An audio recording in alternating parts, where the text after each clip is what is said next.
Adaptive cruise control makes journeys safe and comfortable. Using radar sensors, your Škoda tracks the speed of the vehicle ahead and maintains distance automatically. If a slower vehicle appears in your lane, the car adjusts its speed without you having to apply the brake. Then it automatically goes back to your set speed without you having to accelerate.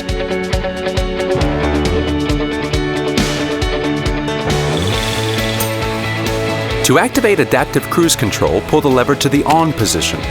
The system will be set to your current speed. By moving the lever up or down, you can increase or decrease the set speed in 10 km/h increments. Once set, you can also decrease the speed in increments of 1 km/h by pressing and holding the set button when driving. You can adjust the distance to the vehicle ahead of you with the rocker switch on top of the lever. To cancel ACC temporarily, just press the lever halfway and resume it with pulling back the lever.